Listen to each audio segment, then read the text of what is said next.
नमस्कार प्यारे बच्चों, आज हम स्टार्ट करेंगे टैक्सोनॉमी से। और आप सभी को पता है कि जो टैक्सोनॉमी है ये आपकी सेकेंडरी लेवल की भी है और ग्रेजुएशन लेवल की भी है। हम जो यूनिट स्टार्ट कर रहे हैं ये कौन से लेवल की है? ग्रेजुएशन लेवल की है, ठीक है। और ग्रेजुएशन लेवल की भी आपकी सेकेंड यूनिट है, ठीक है। तो सेकेंड यूनिट है ग्रेजुएशन लेवल की टैक्सोनॉमी और इसमें आपके दे रखा है नॉन कोऑर्डिनेट और कोऑर्डिनेट। आज जो हम शुरुआत करेंगे वो किससे करेंगे? नॉन कोऑर्डिनेट से करेंगे, ठीक है।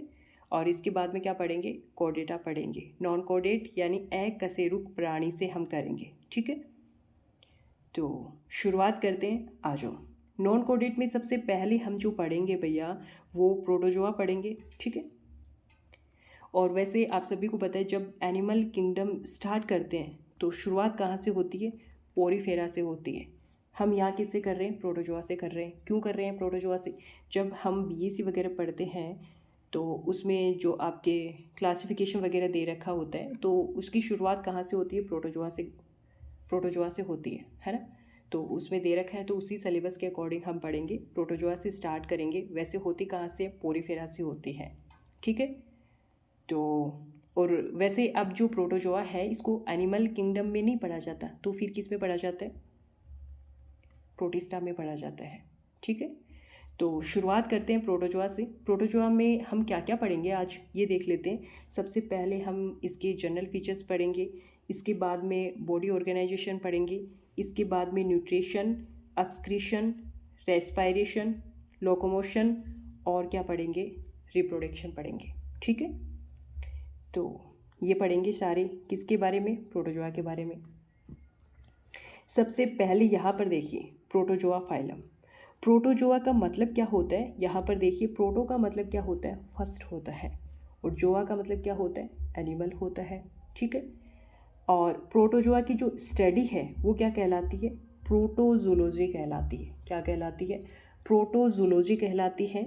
अब प्रोटोजोआ फाइलम की स्थापना किसने की? भैया गोल्डफस ने की। किसने की? गोल्डफस ने की। ल्यूवेनहोक एक साइंटिस्ट है, उन्होंने प्रोटोजोआ एनिमल्स को वर्षा के रुके हुए जल में देखा और उनको क्या कहा? एनिमल क्यूल कहा। तो प्रोटोजोन्स को एनिमल क्यूल किसने कहा? ल्यूवेनहोक ने कहा, ठीक है। प्रोटोजोआ को अब किंगडम प्रोटिस्टा में पढ़ा जाता है, ये बात मैंने पहले ही बता दी। अब इसको किस में नहीं पढ़ा जाता? एनिमल किंगडम में नहीं पढ़ा जाता, ठीक है। तो ये था, आगे चलो।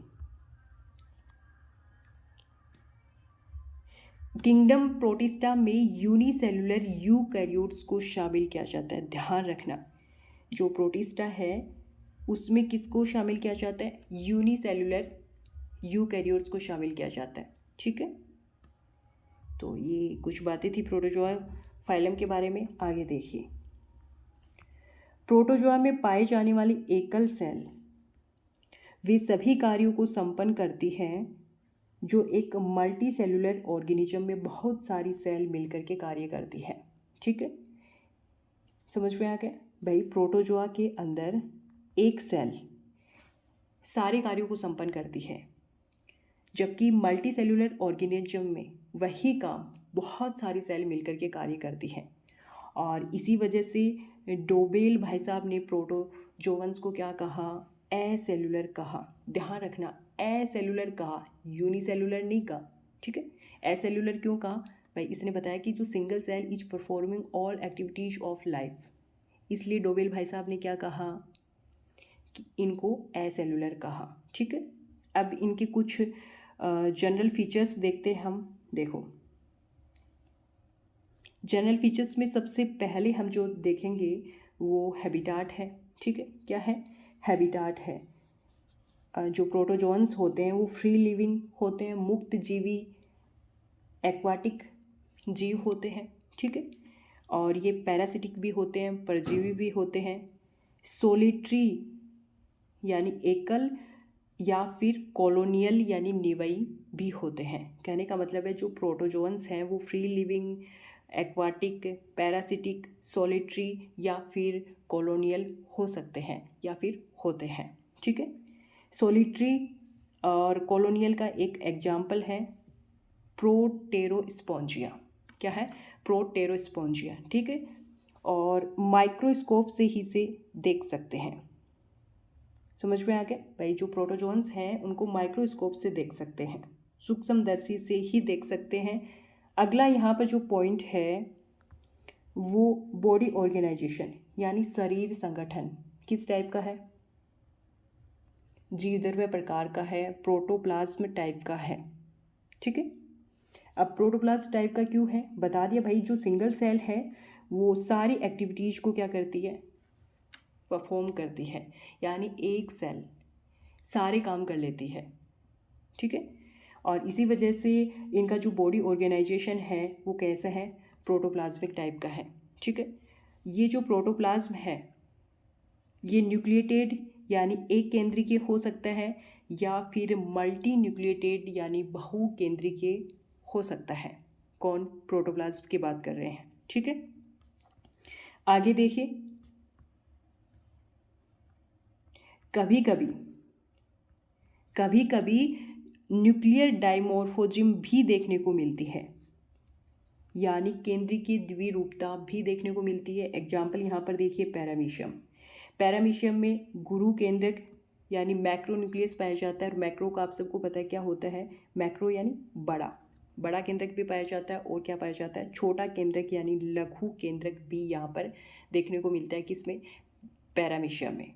क्वेश्चन पूछा जा सकता है न्यूक्लियर डाइमॉर्फोजिम देखने को मिलती है तो किस में देखने को मिलती है, पैरामीशियम में देखने को मिलती है। ठीक है, आगे देखिए, शरीर नग्न अर्थात कोई आवरण नहीं। ठीक है, या फिर body can be covered by pellicle, test और सेल, यानी जो प्रोटोजोन्स हैं उनकी बॉडी नेक्ड होती है, यानी उन पर कोई आवरण नहीं होता, या फिर उनकी बॉडी कवर्ड भी हो सकती है, किससे, पेलिकल से, टेस्ट से और सेल से।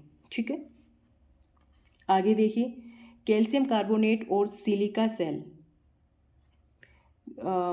रेडियोलेरियंस में पाए जाते हैं। कहने का मतलब है ये जो रेडियोलेरियंस है ये प्रोटोजोन्स का एक ग्रुप होता है जिस पर आपको कवर देखने को मिलता है कैल्शियम कार्बोनेट का या सिलिका सेल, इस पर क्या होती है, पाई जाती है। ठीक है, तो ये था क्या था, ये बॉडी ऑर्गेनाइजेशन था। अगला देखो, न्यूट्रिशन का मतलब क्या होता है, पोषण होता है, सबको पता है।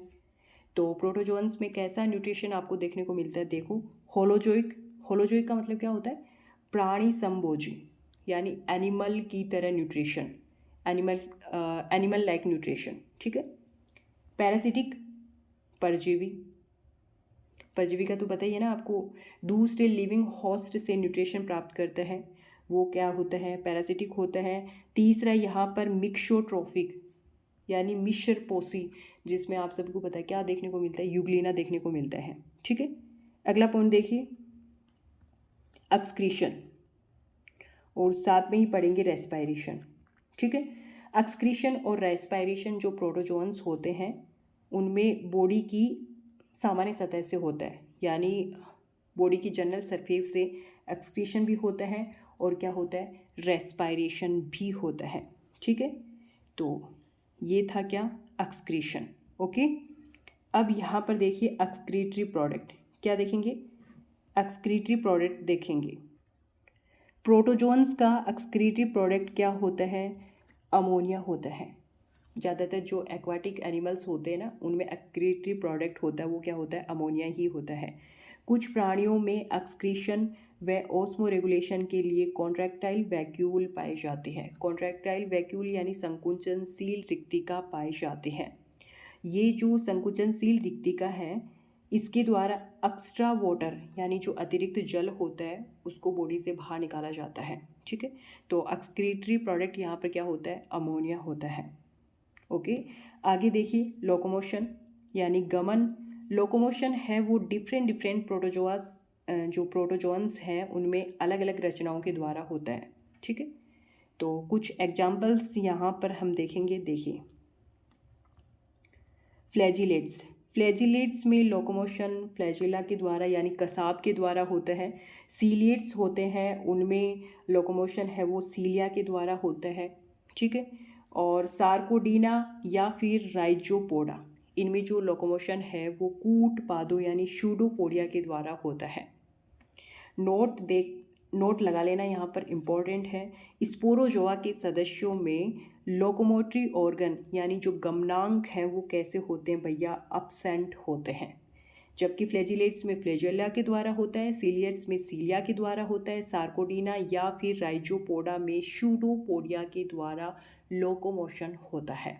ठीक है, तो ये जो पॉइंट था वो किसका था, लोकोमोशन का था। आगे देखिए, आगे अब यहाँ पर हम रिप्रोडक्शन देख लेते हैं। रिप्रोडक्शन का मतलब आप सबको पता है क्या होता है, जनन होता है। कितने टाइप का होता है भैया, 2 टाइप का होता है। एक है यहाँ पर एसेक्सुअल रिप्रोडक्शन, जबकि यहाँ पर दूसरा है सेक्सुअल रिप्रोडक्शन। आप सबको पता है कि एसेक्सुअल रिप्रोडक्शन को अलैंगिक जनन कहा जाता है, जबकि सेक्सुअल रिप्रोडक्शन को लैंगिक जनन कहा जाता है। यहाँ पर जो एसेक्सुअल रिप्रोडक्शन है वो 3 टाइप का होता है। कितने टाइप का होता है, 3 टाइप का होता है। पहला टाइप यहाँ पर बाइनरी फ्यूजन है, दूसरा टाइप यहाँ पर मल्टीपल फ्यूजन है, तीसरा यहाँ पर बडिंग है। ठीक है, बाइनरी फ्यूजन है वो द्विविखंडन, उसको हिंदी में कहा जाता है, जबकि मल्टीपल फ्यूजन को क्या कहा जाता है, बहुविखंडन, और बडिंग को मुकुलन कहा जाता है। सबसे पहले यहाँ पर हम बाइनरी फ्यूजन देखेंगे। और आप सबको पता है जो बाइनरी फ्यूजन होता है वो प्रोटोजोअन्स में कितने टाइप का होता है भैया, 3 टाइप का होता है। 3 टाइप कौन कौन से हैं, सबसे पहले हम सिंपल को इरेगुलर बाइनरी फ्यूजन भी कहा जाता है। दूसरा यहाँ पर लॉन्जिट्यूडनल यानी लॉन्गिट्यूडनल बाइनरी फ्यूजन, और इसको हिंदी में अनुलंब द्विविखंडन कहा जाता है। तीसरा यहाँ पर ट्रांसवर्स बाइनरी फ्यूजन है, हिंदी में इसको अनुप्रस्थ द्विविखंडन कहा जाता है। ठीक है, अब ये जो सिंपल या इरेगुलर बाइनरी फ्यूजन है इसका एग्जाम्पल यहाँ पर देखिए क्या है, अमीबा है, क्या है, अमीबा है। और दूसरा यहाँ पर अपना है अनुलंब द्विविखंडन यानी लॉन्गिट्यूडनल बाइनरी फ्यूजन, और इसका एग्जाम्पल है यूग्लिना। ये यहाँ पर डायग्राम में आपको दिख रहा है, ये क्या है, यूग्लिना है। और इस तरीके से इसमें खांच हो जाती है और ये खांच यहाँ तक आ जाती है, तो ये यूग्लिना 2 पार्ट में डिवाइड हो जाता है और 2 छोटे छोटे यूग्लिना यहाँ पर क्या करता है, बना देता है। ठीक है, ये देखो बन गए। और तीसरा यहाँ पर अनुप्रस्थ द्विविखंडन यानी ट्रांसवर्स बाइनरी फ्यूजन। ठीक है, और इसका जो एग्जाम्पल है वो पैरामीशियम है। और पैरामीशियम में इस तरीके से ट्रांसवर्स है, ये ट्रांसवर्स बाइनरी फ्यूजन है वो इस तरीके से होता है। ठीक है, अनुलंब इस तरीके से होता है। ठीक है, और इस तरीके से ये 2 छोटे छोटे पैरामीशियम बना लेता है। तो ये क्या था, ये ट्रांसवर्स बाइनरी फ्यूजन था।